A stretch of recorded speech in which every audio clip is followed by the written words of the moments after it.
Just like that, we're back on Beats of the Heart, Lyrics of the Soul. The song we're talking about today is called Pumped Up Kicks by Foster the People. Find it in the description down there or in the top right hand corner of the screen. If you've heard this song before, click the like button down there. If you haven't heard this song before, click the dislike button. If you love music, hit that red button to make my heart beat for you. And I will continue to put all of my soul into these videos. For you, get to the music. Now, for such a catchy, upbeat song, the lyrics for this song can be a little explicit, controversial, and dark. They deal with an abused, suicidal teenager who kills his father and proceeds to his school with a gun. The song is very catchy and hides a dark meaning behind the song. First verse, I believe, shows the terrible actions of the teen, Robert, who goes to the school after killing his father. The second verse sheds some light on Robert's life and gives us some idea as why he would want to commit such actions. Get to the music. So first we get... So hinting here towards Robert having experience with guns, having a quick hand, able to point and shoot very fast without hesitation. And then we get these lines. So we can see from these lines, Robert hasn't started shooting yet. He's looking around the room, surveying, probably looking suspicious, concealing his weapon so no one knows what he is about to do. Even Robert in his mind probably doesn't know what he was going to do until he actually did it. And then we get this line. So from these lines here, we can see he has a rolled cigarette in his mouth and he's inside the school walking around, adding more suspicion to what's this guy doing, painting him as a rebel of sorts. And then we get these lines. And here, alluding back to the Robert's got a quick hand line and calling him a cowboy kid, referring to drawing his gun and shooting. Then we get... So in this line of the song, this is where we actually find out that Robert does have a pistol on, keeping to the cowboy theme and calling it a 6-shooter. And then we get... So here we find out where Robert got the gun from. He took it from his father. What the other fun things could be, who knows what Robert's father could be into. And the next line. I don't even know what, but he's coming for you, yeah, he's coming for you.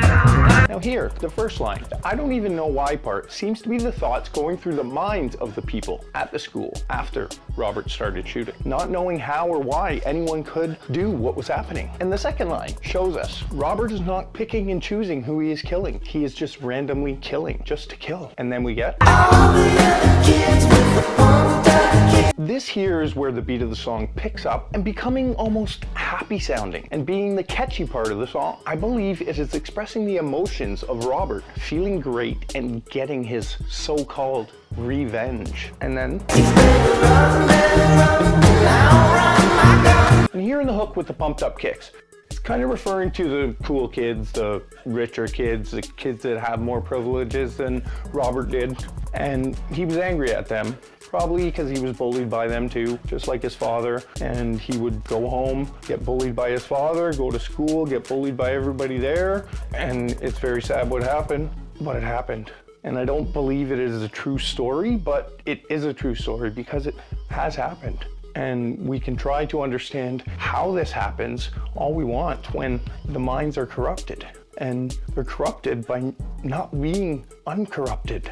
And it may not be somebody in particular corrupting that mind, just not paying attention and guiding that mind so that mind doesn't corrupt itself through other avenues. The hook repeats here, changing the end from outrun my gun to faster than my bullets. And then we get to the second verse where it starts talking about Robert, his home life, and his father, and somewhat of their relationship. It is very vague, but from what we are told in the lyrics, we can almost portray why Robert would be feeling this way, not have the guidance that would stop him from doing something like this. And the first line of the second verse gives us. So like I said before, we will get a slight view into Robert's life in the coming lines and what led up to him doing what he does. And then the next line. So having no talk of a mother, I believe Robert's father is a single father. So here, we find his dad works late and works all the time. And Robert is left without any guidance, supervision, able to do whatever he wants, have whatever thoughts he wants. And when a child is left alone like that to only think with their own thoughts and have nobody to guide them as to which thoughts are right and which thoughts are wrong, it can be very traumatic. And then the next line.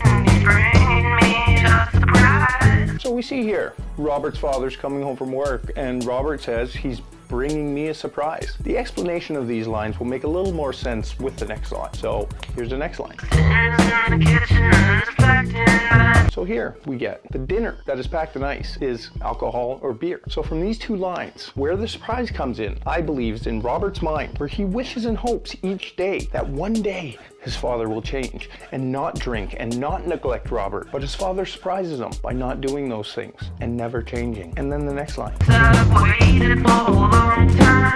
So here we see Robert, it says he has waited for a long time. And I think that is for his father to change and become the father that Robert needs and wants. And he wasn't going to put up with the treatment of his father and the abuse anymore. And the fact that his father would never change, no matter how much Robert wanted it, wanted a real father. And then we get.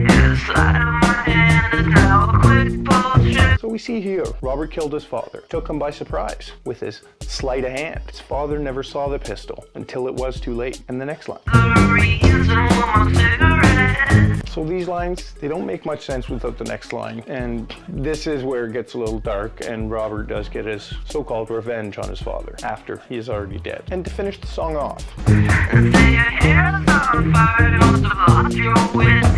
So after shooting his father, he put out his cigarette on top of his head, and his hair caught on fire. Robert started berating his dead father, probably in the same way that Robert's father talked to him when he was alive. "You've lost your wits" would be like Robert's father saying, "What, are you stupid? Why'd you do that? Are you stupid?" And you know, that being told that all the time can really affect somebody's mind. And they will come to believe that they are stupid and that everything that happens to them is because they are stupid, when they're not stupid, they just need to learn. Foster the People is an American pop rock band formed in Los Angeles, California in 2009. It currently consists of lead vocalist Mark Foster, who I guess is fostering the people with his music, the lead guitarist Sean Cimino, and keyboardist Isa Minis, and also the drummer Mark Pontius. Foster the People have 3 albums. Torches, which is the album that this song can be found on that we are talking about today, as well as a second album called Supermodel, and a third album called The Sacred Hearts Club. The group received 3 Grammy nominations for Torches, their first album, and was nominated for Rock Album of the Year. And this song, Pumped Up Kicks, was Top Rock Song. Foster the People has been nominated for numerous awards from numerous different award societies. Check out Foster the People's music if you like this song. I hope you enjoyed this in-depth review. I would love to hear what your favorite song is down in the comments, or if you have any requests for me to review. Like and hit that red button so you receive my next in-depth review. And you know I will be back as the beats of our heart and lyrics of our soul play on forever. Thank you for watching. Bye.